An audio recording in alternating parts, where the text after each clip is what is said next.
आप देख रहे हैं आजाद बोल इंडिया का हेडलाइंस शो। आज है 22 अक्टूबर 2025। मैं हूं आदिल खान आजाद। दुनिया के सबसे बड़े अखबारों और पोर्टल से चुनी गई कुछ बड़ी खबरों को आपके सामने रखेंगे जिन्होंने आज सुर्खियां बटोरी। इस शो में आज आप देखेंगे इदलिब में सीरियाई फोर्सेस और फ्रांसीसी मिलिशिया के बीच तेज लड़ाई, नॉर्थ कोरिया ने फिर से दागी मिसाइलें, रूस के हमलों से यूक्रेन में मौतें और अंधेरा, अमेरिका ने माना हमास को निहत्था करना मुश्किल, फलस्तीन की आज़ादी के हक में ज्यादातर अमेरिकन, ट्रंप पर पार्टी से ही बड़ा प्रेशर, हमास का ऐलान अब नहीं दी जाएगी सरेआम सजाए मौत, और ईरान में ही गूंज उठे खामेनेई मुर्दाबाद के नारे, अमेरिका ने भी दी एटम बम ना बनाने की धमकी। शुरुआत करते हैं इस शो की। इदलिब सीरिया, यहाँ सख्त झड़पें शुरू हो चुकी हैं। सीरियाई फोर्सेस और फ्रांसीसी मिलिशिया भिड़ गए हैं। ये पिछले कुछ वक्त में अपने किस्म की एक नई खबर है। सीरिया के इदलिब के हारेम इलाके में मंगल की रात सीरिया की सिक्योरिटी फोर्सेस या उनकी आर्मी और फ्रांस के हथियारबंद मिलिशिया के बीच भारी झड़पें हुई हैं। अल अरेबिया की 22 अक्टूबर की खबर के मुताबिक फोर्सेस ने उस कैंप को घेर लिया है जहां फ्रेंच मिलिशिया या फ्रांसीसी मिलिटेंट्स छुपे हुए हैं। ज़मीनी सोर्सेस का कहना है कि यह ऑपरेशन उन फ्रांसीसी दहशतगर्दों की गिरफ्तारी से जुड़ा है जिन्हें पेरिस की हुकूमत यानी फ्रांस की हुकूमत ने सीरिया से सौंपने की मांग की थी। कैंप में मौजूद एक मिलिटेंट के बेटे जिब्राइल अल मुहाजिर ने बताया कि लड़ाई आधी रात के बाद शुरू हुई और अब भी जारी है। मौके के चश्मदीदों के मुताबिक सीरियाई फोर्सेस ने मंगल से ही बड़ी तादाद में रीइंफोर्समेंट भेजनी शुरू कर दी थी। फिलहाल इलाके में लगातार धमाके अब भी सुने जा रहे हैं। ये विदेशी लड़ाकों का गिरोह यानी ये फ्रेंच मिलिशिया का जो ग्रुप है वो फिरकतुल गुरबा कहलाता है। इसका सरगना है ओमर ओमसन उर्फ ओमर दियाबी, जो पहले एक फ्रांको सेनेगाली क्रिमिनल था, बाद में वो मौलवी बन गया, जैसे वो बगदादी था, है ना। अमेरिका ने 2016 में ओमसन को इंटरनेशनल टेररिस्ट डिक्लेयर किया था, अंतर्राष्ट्रीय आतंकवादी, और फ्रांस उसे पहले ही वांटेड डिक्लेयर कर चुका है। अंदाजा है कि इस गुट में करीब 50 फ्रेंच लड़ाके शामिल हैं। सीरिया की सिविल वॉर जो 2011 में बशर अल असद की बर्बर पॉलिसी से शुरू हुई थी, वो अब भी आग उगल रही है, और उसी राख से उठ रहे हैं यूरोप के सो कॉल्ड भटके हुए बेटे। अब फिर से बंदूक लेकर ये निकल पड़े हैं सीरिया को तबाह करने। इदलिब की मिट्टी में दफन होने को भी तैयार हैं, लेकिन मान नहीं रहे। ये लड़ाके पहले आईएस के साथी बनकर लड़ते थे, जिससे आज के सीरिया के सदर अहमद अल शरा उर्फ जुलानी का भी वास्ता था। आईएस वक्त भी किसको किसके सामने लाकर खड़ा कर देता है, इसका असली सबूत अगर देखना है तो सीरिया की ज़मीन पर जाइए। नॉर्थ कोरिया ने डोनाल्ड ट्रंप के आने से पहले ही मिसाइलें दाग दी भर भरा कर। नॉर्थ कोरिया ने फिर इलाका दहला दिया। उसने आज सुबह सुबह पूर्वी समंदर की तरफ कई बैलिस्टिक मिसाइलें दाग दी ईस्टर्न सी में। नॉर्थ कोरिया ने वक्त भी ऐसा चुना जब अमेरिकी सदर डोनाल्ड ट्रंप खुद साउथ कोरिया में होने वाली एपेक समिट में आने की तैयारी में है। साउथ कोरिया में दुनिया के 21 मुल्क इकट्ठा होंगे, मगर किम जोंग उन के नॉर्थ कोरिया ने पहले ही अपना इशारा दे दिया है कि अगर उसके खिलाफ पड़ोस में बैठकर कोई साजिश रची गई तो ये मिसाइलें समंदर में ही नहीं बल्कि दुश्मन मुल्कों के अड्डों पर भी बरसेंगी। रूस के हमले में 6 लोगों की मौत हुई है, 2 बच्चे भी शामिल हैं। यह आज की बड़ी खबर है। रूस के मिसाइल और ड्रोन हमलों ने यूक्रेन में एक बार फिर से तबाही मचाई। इन हमलों में यूक्रेन में 6 लोगों की मौत हो गई, जिनमें 2 बच्चे भी शामिल हैं, और इसके अलावा पूरे मुल्क में बिजली भी गुल हो गई। यूक्रेन के एतबार से या तरीके से लड़ी जा रही जंग के एतबार से देखें तो ये बड़ा जानी नुकसान है। गजा में तो कोई तरीका ही नहीं था और उस पर कोई बोला भी नहीं था। यूक्रेनी हुक्काम के मुताबिक राजधानी कीव के आधे इलाके जल उठे जब गिराए गए रूसी हथियारों के टुकड़े शहर भर में गिरे। कीव के मिलिट्री एडमिनिस्ट्रेशन के सरबराह तिमूर तकाचेंको ने टेलीग्राम पर लिखा कि रात भर आग लगती रही, धमाकों की गूंज बंद नहीं हुई। इस बीच रूस ने सीज़फायर से इनकार कर दिया है, जिसके बाद रूस और अमेरिका के लीडरों की समिट का प्लान भी ठंडे बस्ते में चला गया है। अब कुछ गजा अपडेट्स।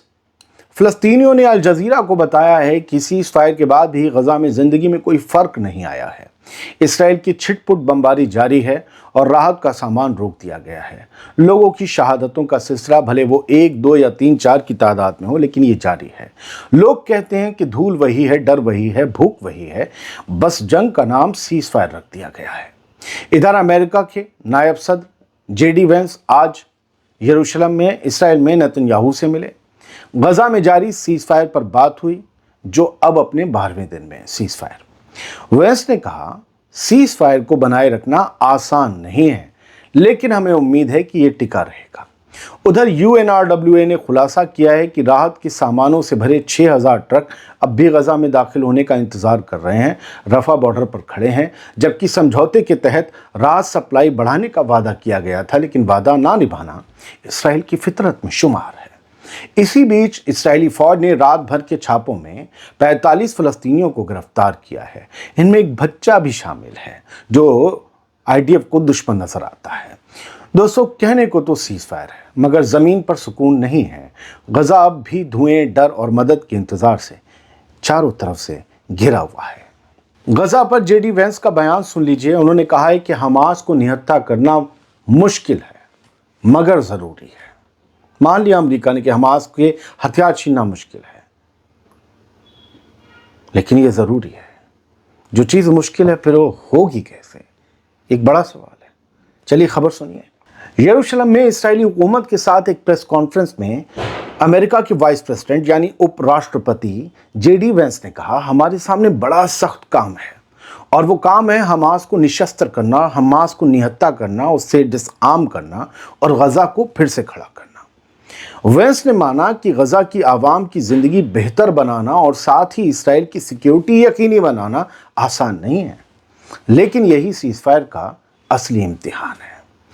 वेंस ने कहा, हमें अपने दोस्त इसराइल के लिए अब हमास को और ख़तरा नहीं बनने देना है और ना हम बनने देंगे। हमास से हथियार लिए जाएंगे। ये काम मुश्किल है, लेकिन किया जाएगा। दुनिया के साथ साथ अमेरिका में भी मिजाज पलट रहा है। फ़लस्तीनी रियासत को तस्लीम करने के हक़ में अब ज़्यादातर अमेरिकी नज़र आ रहे हैं। इसमें डेमोक्रेट भी हैं, रिपब्लिकन भी हैं, इसीलिए इसराइल में बेचैनी बढ़ रही है। रॉयटर्स इप्सोस सर्वे ने एक बड़ा खुलासा किया है, जिसके तहत अमेरिका के 59% आवाम ये चाहते हैं, लोग ये चाहते हैं कि वाशिंगटन फ़लस्तीनी रियासत को ऑफिशियली तस्लीम करे, एक अलग आज़ाद रियासत को। सिर्फ 33% ने इसकी मुखालफत की, बाकी या तो खामोश रहे या तय नहीं कर पाए। यानी अमेरिका की मेजॉरिटी भी फ़लस्तीन की आज़ादी चाहती है। डेमोक्रेट्स में, जो बाइडेन की पार्टी में ये रुझान ज़बरदस्त दिखा। 80% डेमोक्रेट्स साफ तौर पर फ़लस्तीन के साथ हैं। ट्रंप की रिपब्लिकन खेमे में बंटवारा दिखा। 41% रिपब्लिकन फ़लस्तीन की आज़ादी के हक़ में हैं, जबकि आधे से ज़्यादा यानी 53% अब भी इसके खिलाफ हैं, यानी 12% ज़्यादा हामी वालों से।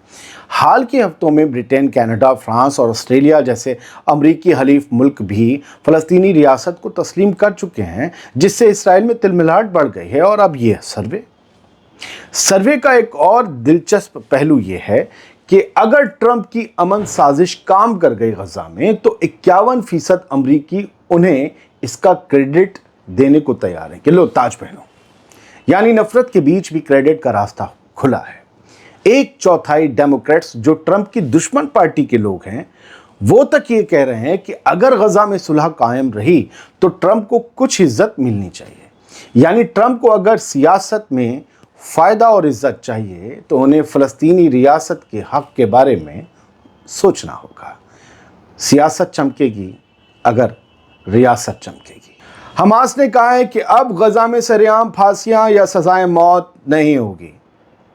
हमास ने सुलह करवाने वाले अरब मीडिएटर्स को, अरब मुल्कों को ये बताया है, मिस्र को, कतर को, कि अब वो अपने मुखालिफों को सरेआम फांसी या गोली मारने की सज़ा नहीं देगा।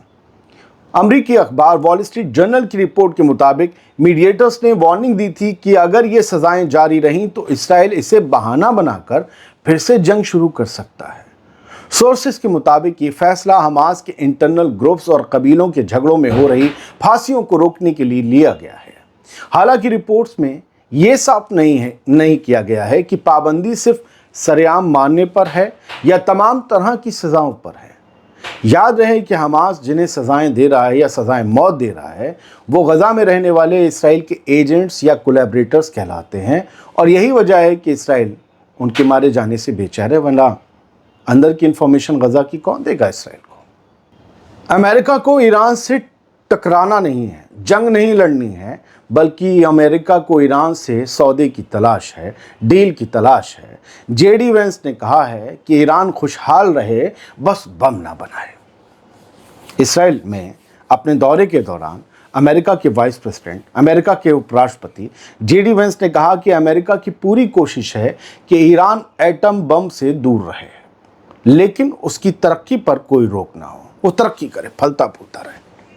जेडी वेंस ने कहा ट्रंप ईरान को खुशहाल देखना चाहते हैं, अच्छे रिश्ते चाहते हैं, मगर ईरान के पास बम नहीं होना चाहिए।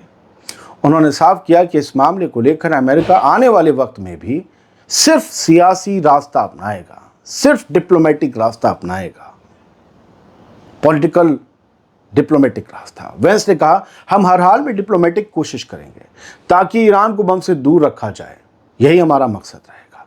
और अपना सवाल यह है दोस्तों कि अगर हर डिप्लोमेटिक कोशिश ईरान को न्यूक्लियर प्रोग्राम बंद करने पर राजी न कर सकी, तब अमेरिका क्या करेगा? फिर से हमला। तेहरान में खामेनेई मुर्दाबाद के नारे गूंजे, लेकिन क्यों? कल ईरान की दारुल हुकूमत तेहरान की मेट्रो लाइन एक ट्रेन रुकने से ठप हो गई। सैकड़ों मुसाफिर पटरियों पर उतर आए। गुस्से में लोगों ने नारे लगाए, खामेनेई मुर्दाबाद, तानाशाह मुर्दाबाद।